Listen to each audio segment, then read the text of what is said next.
السلام علیکم، میں امداد سمرو۔ عید اور وہ بھی مرشد کے بغیر عید کیسے منائی جائے گی اور مرشد خود جیل میں کیسے عید منائیں گے؟ تبدیلی جس کی ہوا چل پڑی ہوئی ہے، عید کے بعد پاکستان کی سیاست یکسر تبدیل ہو جائے گی۔ سیاست میں جو ٹھنڈ تھی، سیاست میں جو خاموشی تھی، ٹھہراؤ تھا، وہ ٹھہراؤ ٹوٹے گا، ختم ہوگا، اور اس کے بعد لہریں اٹھیں گی سیاست میں، کئی طوفان کھڑے ہوں گے، اور پھر وہ طوفان جو ہیں وہ کنارے پر تباہی مچائیں گے یا پھر سمندر کے اندر ہی تھم جائیں گے۔ یہ بھی سوال ہے، اور زیادہ امکان یہی ہے کہ طوفان اٹھتے ہی تھم جائیں گے، کیونکہ ان طوفانوں کو باہر سے کسی بھی قسم کی کوئی اور سپورٹ، یعنی سیاسی طوفان جو ہے نا ان کو میسر ہوتی نظر نہیں آ رہی۔ بلوچستان میں البتہ ایک بڑی تبدیلی انتخابات کے بعد بلوچستان حکومت کے اندر اس کا اعلان کر لیا گیا ہے، وہ آ جائے گی، اور اس کے ساتھ ساتھ جو ایشو ہے جو اس ویلاگ میں آپ کے سامنے رکھا جائے گا وہ ہے اسلام آباد ہائی کورٹ کے ججوں کے خط کے بعد جو ججوں کو خط آنا شروع ہو گئے تھے، وہ ایک ہی شخص نے لکھے، آرسینک خریدنے والا بھی ایک ہی شخص تھا، اور اس تک تقریباً پہنچا جا چکا ہوا ہے، اور ممکن ہے کہ اس کا سراغ ابھی تک مل چکا ہو یا مل جائے گا، اور وہ پکڑے جائیں گے جو بھی شخص ہوں گے، جو بھی گروہ ہوگا، تو اس کے قریب جو ہے وہ ادارے پہنچ چکے ہوئے۔ اس پر بھی بات ہوگی، اور پی ٹی آئی جو ہے کیونکہ وہ احتجاج کی تیاری کر رہی ہے، اور خیبر پختونخوا میں تو احتجاج روزوں میں بھی ان کا برقرار رہا، مطلب روزوں میں شروع ہوا تھا تو احتجاج کرتے رہے، اور اس احتجاج سے جو ایک نئی چیز ابھر کر سامنے آئی ہے وہ یہ ہے کہ عمران خان، بشریٰ بی بی، مراد سعید، یہ تین لوگ، اس کے علاوہ کوئی اور نہیں، ان تین لوگوں کی دو کی رہائی اور ایک کا تحفظ۔ اب مراد سعید روپوش ہیں، لیکن ان کے تحفظ کے لیے مظاہرے ہو رہے ہیں۔ اب مراد سعید کدھر ہیں، کس کے پاس ہیں، کچھ نہیں پتہ۔ مراد سعید کا ٹویٹر ہینڈل کام کر رہا ہے بالکل اسی طرح جس طرح عمران خان صاحب کا ٹویٹر ہینڈل کام کر رہا ہے۔ مراد سعید اپنے ٹویٹر ہینڈل پر جو اب ایکس ہو چکا ہوا ہے، تو ویسے ایکس جو ہے ایکس سروس مین ہوتے ہیں یا ایکس گرل فرینڈ اور بوائے فرینڈ کو کہا جاتا ہے، تو بہرحال وہ ٹویٹر ہینڈل اب ایکس ہو چکا ہوا ہے، تو اس پر مراد سعید صاحب بھی عمران خان صاحب کی طرح اپنا بیان بازی کر رہے ہوتے ہیں۔ جس طرح خان صاحب جیل میں اور ٹویٹر ہینڈل باہر سے بیٹھ کر کوئی آپریٹ کر رہا ہے، تو ممکن ہے مراد سعید نے بھی باہر کسی کو دے دیا ہو اپنا ٹویٹر ہینڈل، اور یہاں سے اس کو مختلف سورسز کے ذریعے اپنی اسٹیٹمنٹ بھیجتے ہوں، اور پھر وہ ان کو مراد سعید کے ٹویٹر ہینڈل پر وہ لمبے بیان ادا دیتے ہوں، اور مراد سعید کی کال پر ہی کے پی کے میں احتجاج چل رہا ہے۔ تو کل بھی اپنا کوہاٹ میں احتجاج تھا، تمرگرہ میں احتجاج تھا، کچھ اور علاقوں میں احتجاج تھا، اور وہاں پر تقریریں ہوئیں، بھاشن ہوئے، اور یہ تک کہا گیا کہ عدالتوں نے عمران خان کو رہا نہیں کرنا، ہمیں جا کر عمران خان کو جیل سے لے کر آنا ہے۔ اب یہ مجھے سمجھ نہیں آ رہی کہ عدالتیں رہا نہیں کریں گی تو خیبر پختونخوا سے پی ٹی آئی کے کارکن، پی ٹی آئی کے رہنما جائیں گے اور وہاں سے اڈیالہ کا جیل کھلوا کر عمران خان کو لے کر جائیں گے۔ ظاہر ہے یہ تو بڑی خطرناک قسم کی تیاری ہو رہی ہے نا، اگر ایسا سوچا جا رہا ہے، اور یہ خطرناک کسی اور کے لیے نہیں، عمران خان صاحب کے لیے ہو سکتا ہے نا یہ معاملہ۔ ویسے تو خبریں کافی ہیں کہ جی عید کے بعد ہو سکتا ہے کہ عمران خان صاحب کو رہائی مل جائے، مقدمات اس اسٹیج پر پہنچ چکے ہیں، ضمانتوں کی کچھ مقدمات سزائیں معطل ہو گئیں، کچھ معطل ہو جائیں گی، اور پھر کہا جا رہا ہے کہ عمران خان صاحب رہا ہوں گے۔ مجھے نظر نہیں آ رہے رہا ہوتے ہوئے عمران خان صاحب، کیونکہ ابھی 190 ملین پاؤنڈ کی سزا آنی ہے، ابھی 9 مئی کا معاملہ ہے، سزا آنی ہے سے مراد کہ وہ اوپننٹ شٹ کیس ہے، اس میں کوئی ڈیفینس نہیں ہے عمران خان صاحب کے پاس۔ 9 مئی کے معاملے میں اب عید کے بعد طے تھا کہ جی عمل تیز کیا جائے گا، اس میں رہائیاں ہو گئی ہیں۔ وہ لوگ جو بالکل اندر جا کر جنہوں نے جلاؤ گھیراؤ نہیں کیا تھا، یا جو وہاں پہنچے تھے، باہر ہی رہے، نعرے بازی کی، اور پھر حالات کو دیکھ کر وہاں سے کلٹی ماری نکل گئے، تو وہ ان کے اوپر ثابت نہیں ہوا، تو ان کو فوجی عدالتوں نے رہا کر دیا، جس میں ایک کا انٹرویو وسیلہ جان صاحب نے کیا، محمد ادریس صاحب کا، اور انہوں نے اپنے انٹرویو میں بتایا کہ کیا ہوا تھا اور کیسے وہ پکڑے گئے اور کیسے ان کی قید 10 ماہ تک چلی گئی۔ وہ کہہ رہے ہیں سپریم کورٹ کی وجہ سے چلی گئی ہے، فوجی عدالتوں میں تو مقدمہ بالکل سیدھا تھا، اگر سپریم کورٹ میں اسٹے نہ ہوتا اور سپریم کورٹ نے حتمی فیصلہ دینے سے نہ روکا ہوتا تو کب کے رہا ہو چکے ہوئے تھے۔ تو بہرحال تو وہ 9 مئی پر فوجی عدالتوں کا معاملہ بھی ابھی چلنا ہے، اپنا وہاں سے رہائیاں ہو گئی، سزائیں ہوں گی، لیکن عمران خان صاحب کا مقدمہ تو ٹیررسٹ کورٹ میں چلے گا 9 مئی کا۔ 190 ملین پاؤنڈ والا وہ بیانات ہو رہے ہیں گواہوں کے، تو وہ بھی کچھ ہو سکتا ہے. تو مجھے قریب قریب خان صاحب کی رہائی نظر نہیں آ رہی. اگر وہ رہا ہو رہے ہوتے تو پھر وہ جو 2-3 دن پہلے انہوں نے بیان داغا نا، بلکہ 2 دن پہلے، جس میں اگر مجھے کچھ ہوا تو عاصم منیر ذمہ دار ہوں گے، میری بیوی کو کچھ ہوا تو عاصم منیر ذمہ دار ہوں گے، ہمیں میری بیوی کو اور مجھے توشہ خانہ میں انہوں نے پھنسایا، عاصم منیر نے پھنسایا، یہ وہ اس طرح کی باتیں. تو وہ تو وہی شخص کر رہا ہوتا ہے جس کو پتہ ہو کہ جی میں لمبے کے لیے اندر ہوں، تو پھر انڈر پریشر لانے کے لیے نام لیتا ہے کہ میں انڈر پریشر لاؤں، نام لوں. تو شاید جو پاکستان کی بڑی طاقت، ظاہر ہے آرمی چیف بڑی طاقت ہے، سب سے بڑی طاقت ہے، تو شاید وہ ڈر کے پریشر میں آ کے مجھے رہائی کی طرف سوچے. تو بہرحال تو ابھی جو صورتحال ہے وہ یہ ہے کہ وہ تحریک چل رہی ہے، اور اس میں مطلب وہ جو میں نے بات کر دی نا کہ بشریٰ بی بی، مراد سعید اور عمران خان صاحب، ان تینوں کا نام ہے. پرویز الہی کا کوئی ذکر نہیں کرتا، شاہ محمود قریشی کا کوئی ذکر نہیں کرتا، مطلب اور کئی لوگ جیلوں میں پڑ رہے ہیں، اور ان کا کوئی چاہے فوجی عدالتوں میں ہو، چاہے عام جیلوں میں عام عدالتوں میں ان کے مقدمات چل رہے ہوں اور عام جیلوں میں ہو، ان کا کوئی نام نہیں لے رہا. بہرحال وہ اب عید جو ہے KPK کے وہ جو مظاہرین کہہ رہے تھے کہ ہماری کوئی عید نہیں ہے اس بار، مرشد کے بغیر کیا عید، مرشد جیل میں، اور مرشد عمران خان کو وہ کہتے ہیں. جب عمران خان صاحب زمان پارک میں تھے تو انہوں نے ایک مرشد چوک بنایا ہوا تھا. اب ایک خاص جو ہے نا ایک اپروچ کے ساتھ یہ لوگ پولیٹیکل ورکر اپنی لیڈرشپ کے ساتھ محبت کرتی ہے، لیکن ہم بار بار اکثر ایک ڈسکس کر رہے ہوتے ہیں. کل بھی ایک جگہ افطار پارٹی پر افطار ڈنر تھا کچھ دوستوں کا، اور اس میں PTI کے خیالات رکھنے والے لوگ بھی تھے، باقی بھی تھے، ڈسکشن ہو رہی تھی، سوال ہو رہے تھے. میں نام اس لیے نہیں لے رہا کہ اجازت نہیں لی دوستوں سے جو شریک تھے.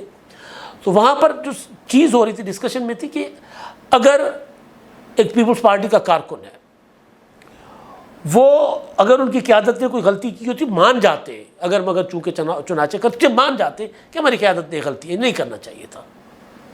اچھا اگر مسلم لیگ نون والے کرتے ہیں، جس طرح ابھی مسلم لیگ نون کی لیڈرشپ اپنی لیڈرشپ سے سوال کر رہی ہے، کارکن بھی کر رہے ہیں کہ بھئی آپ یہ کیا کر رہے ہیں، کیوں ایسا ہو رہا ہے. جس طرح لاہور میں اپنا مسلم لیگ نون کے کارکن نے خودکشی کر لی، عتیق الرحمان نے، اس پر نون لیگ کے کارکن اپنی جماعت کے اوپر انہوں نے سوال اٹھائے، اپنی قیادت کے اوپر کہ یہ کیا ہو رہا ہے ہمارے ساتھ. لیکن اگر یہی کچھ PTI کے اندر ہو رہا ہو تو وہ کہیں گے نہیں، عمران خان نے جو کیا وہ ٹھیک کیا ہے، وہ مرشد ہے، یعنی ان کو اب مرشد کا درجہ مل گیا ہوا ہے. تو وہاں سوال کرنے کی گنجائش نہیں ہے، وہاں سوال اٹھانے کی گنجائش نہیں ہے. وہاں یہ ہے کہ وہ جو کچھ کر رہے ہیں وہ ٹھیک کر رہے ہیں. وہ مولانا فضل الرحمان صاحب کے دروازے پر جا کر اگر ان کے چرن چھوتے ہیں تو بھی وہ ٹھیک ہے، اگر وہ مولانا صاحب کو ڈیزل کہتے ہیں تو بھی ٹھیک ہے، اگر وہ قمر جاوید باجوہ کو پاکستان کیا دنیا کی تاریخ کے جمہوریت پسند، دنیا کی تاریخ کے سب سے بڑے جمہوریت پسند جرنیل کے طور پر پیش کرتے ہیں تو بھی ٹھیک ہے، اگر ان کو غدار، میر جعفر، میر صادق قرار دیتے تو بھی ٹھیک ہے. یہ اپروچ دوسری پارٹیوں میں نہیں ہے. دوسری پارٹیوں میں لوگ یہ سوال اٹھاتے ہیں کہ اگر نواز شریف نے ووٹ کو عزت دی اور 2 کا نعرہ لگایا پھر خاموش ہو گئے تو کارکنوں نے سوال کیا اور اس کا نواز شریف صاحب کو پولیٹیکلی خمیازہ بھگتنا پڑا. اگر پیپلز پارٹی نے مسلم لیگ نون کے ساتھ مفاہمت کی، جو بھی اتحاد کیا، جو بھی کیا، اس کا پنجاب میں پیپلز پارٹی نے خمیازہ بھگتا. وہ کارکنوں نے کہا کہ نہیں یہ چلن نہیں ہے، آپ ہمیں تو کہتے تھے کہ نواز شریف ایسا تیسا، نواز شریف کو کارکنوں نے کہا آپ ہمیں کہتے تھے کہ زرداری ایسا تیسا، آپ ساتھ بیٹھ گئے، یہ نہیں ہو سکتا. پھر وہ کارکن پارٹیوں کے فیصلے قبول کرتے لیکن سوال ضرور کرتے. تو ہماری جو گپ شپ تھی اس میں یہ تھا کہ جی اصول کیا ہے عمران خان صاحب کا. تو عمران خان صاحب کی وکالت کرنے والے ایک دوست نے، بہت بڑے صحافی ہیں، انہوں نے کہا کہ ان سے سوال ہوا، ایک اور بڑے کالمسٹ نے سوال کیا کہ جی آپ بتائیں عمران خان کے 3 اصول بتائیں ہمیں. تو انہوں نے ہنس کر کہا عمران خان عمران خان عمران خان، 3 اصول. تو یہ چل رہا ہے کہ جی مرشد، یعنی لوگ اب مخاطب کر رہے ہیں مرشد. یہ کسی زمانے میں ہوا کرتا تھا الطاف حسین کے لیے مرشد، پھر الطاف حسین کے لیے کی کرامات بھی بتائی جاتی تھی کہ الطاف حسین نے یہ کر دیا، الطاف حسین نے وہ کر دیا. اب ادھر بھی یہی ہے. عمران خان نے کہا کہ جب 18 مارچ کو اسلام آباد میں جوڈیشل کمپلیکس پر میرے اوپر آنسو گیس کی شیلنگ ہو رہی تھی تو میں نے خود دیکھا کہ شیل واپس جا رہے تھے الٹے پولیس والوں کی طرف. کہتے ہیں میں نے خود معجزہ دیکھا. اب وہ جب وہ کارکنوں کو یہ بتائیں تو کارکنوں نے کہا تو ہمارے ایسی خواتین کی کئی ویڈیوز ہیں، کہتی ہم نے خود یہ معجزہ دیکھا، ہم نے خود اپنے سامنے زندہ پیر دیکھا کہ آنسو گیس ادھر سے چلائے جا رہے تھے اور واپس ادھر ہی جا رہے تھے پولیس والوں کی طرف. ہم نے آنسو گیس کی شیلنگ برداشت کی ہوئی ہے رپورٹنگ کے دوران، لاہور ہو حیدرآباد ہو. میں نے خود، ہوتا یہ ہے کہ جب آنسو گیس پولیس والے چلاتے ہیں تو کوشش یہ کرتے ہیں کہ ہوا کا رخ جو ہو نا وہ ان کی طرف نہ ہو. جہاں آنسو گیس چلا رہے ہیں اگر ہوا وہیں سے آ رہی ہے تو شیلنگ واپس آتی ہے. وہ ہوا تھا. پھر جب آپ کے پاس آپشن ہی نہ ہو، جلوس آپ کے سامنے ہے یا موب آپ کے سامنے ہے، ہوا بھی ادھر سے ہے، تو آپ کوشش کرتے ہیں کہ یار قریب سے جا کر کچھ آنسو گیس چلائیں تو کچھ تو ڈسپرس ہو. پھر زیادہ موقعوں پر یہ ہوتا ہے کہ وہ شیل تو جا کے گرتا ہے موب میں، لیکن اس کا دھواں فوراً ہوا ساتھ لے کر آ جاتی ہے اپنے. تو یہ کچھ ہوا، اس کو معجزہ بنا دیا گیا. تو عمران خان یہ اصول، اس سے بڑھ کر کوئی چیز نہیں ہے. تو مرشد کے بغیر کہتے ہیں ہم عید نہیں کریں گے. اب مرشد عید کیسے کریں گے؟ ظاہر اڈیالہ میں کریں گے. ہو سکتا ہے کہ مرشد کی مرشد جو ہیں بشرا بی بی، وہ بھی اڈیالہ جیل منتقل کر دی جائے عید کے دنوں میں کہ جی آپ اڈیالہ میں عید کر لیں. تو وہ جو رہائی شہائی کی باتیں ہیں مجھے تو خیر ان کی نظر نہیں آ رہی، لہٰذا ان کی عید اڈیالہ میں ہوگی. اور اس کے بعد کیا ہوتا ہے کچھ نہیں کہا جاتا. اب نئے نئے دعوے بھی آ رہے ہیں. ویسے تو 180 سیٹوں کا دعویٰ تھا پی ٹی آئی کا، مگر اب وہ دعویٰ کر رہے ہیں کہ نہیں، 183 سیٹیں. وائٹ پیپر جاری کیا پی ٹی آئی نے، اور وہ سلمان اکرم راجہ صاحب نے اپنے ٹویٹر ہینڈل پر یہ ٹویٹ کیا ہے کہ فارم 45 اور وائٹ پیپر کے مطابق پی ٹی آئی نے 183 سیٹیں ملک بھر سے جیتی قومی اسمبلی کی، جن میں پنجاب میں سے کی 139 مجموعی جو 139 سیٹیں ان میں سے 115 پی ٹی آئی نے جیتی ہیں. سندھ کے 61 سیٹوں میں سے 19 پی ٹی آئی نے جیتی ہیں. کے پی کے کی 44 سیٹوں میں سے 44 سیٹوں میں سے 42 پی ٹی آئی نے جیتی ہیں. بلوچستان کی 16 سیٹوں میں سے 4 قومی اسمبلی کی سیٹیں جیتیں پی ٹی آئی نے. اسلام آباد کی 3 میں سے 3 سیٹیں پی ٹی آئی نے جیتیں. اور انہوں نے نیچے لکھا retweet, share, copy and spread it, اس کو پھیلائیں، میکسیمم پھیلائیں. یہ انہوں نے دعویٰ کیا ہے کہ جی ہم جو ہیں وہ 183 سیٹیں جیت چکے ہیں. لہٰذا واضح اکثریت کے ساتھ وہ دعویٰ کر رہے ہیں کہ ہم جیتے ہیں. لیکن گراؤنڈ ریئلٹی یہ ہے کہ انہوں نے جتنی بھی سیٹیں جیتی ان کے پاس ایک بھی نہیں ہے. وہ سارے کے سارے انڈیپینڈنٹ ہیں، آزاد ہیں. اب تو وہ سنی اتحاد کونسل کے ساتھ انضمام والا معاملہ بھی ادھر ادھر ہو گیا. تو بہرحال اچھا ایک یہ معاملہ. دوسرا معاملہ بلوچستان کا، میں نے کہا تبدیلی، لیکن اس سے پہلے جو ملک گیر تبدیلی ہے، جو طوفان میں نے بتایا تھا، وہ طوفان ہے تحریک کا. پی ٹی آئی تحریک چلانے جا رہی ہے عید کے فوراً بعد. عید امکان ہے کہ پرسوں ہو جائے گی 10 تاریخ کو، اور اس کے بعد 13 تاریخ کو پی ٹی آئی کا جلسہ ہوگا، اور پھر ملک گیر یہ جلسے ہوں گے اور پی ٹی آئی ایکٹیو ہوگی. اسلام آباد کا جلسہ جو ہونا تھا 6 تاریخ کو وہ تو ملتوی ہو گیا. تو اب وہ کب ہوگا کچھ نہیں پتہ، لیکن بہرحال اب وہ مومنٹم بنانے کی پی ٹی آئی کوشش کرے گی.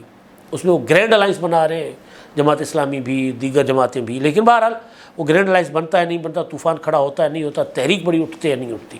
اس بار مجھے نہیں لگ رہا کہ کوئی بہت بڑی تحریک پی ٹی آئی اٹھا سکتی ہے. کے پی کے کی حد تک شاید وہ لوگوں کو متحرک کر لیں، لیکن کے پی کے سے باہر مجھے پی ٹی آئی کے لوگ متحرک ہوتے ہوئے نظر نہیں آ رہے فوراً کہ جی ایسے ہو کہ جی ایک آدھ مہینے میں تحریک بن جائے اور وہ تحریک جو ہے وہ عمران خان صاحب کو رہا کروا لے. مجھے ایسا نظر نہیں آ رہا.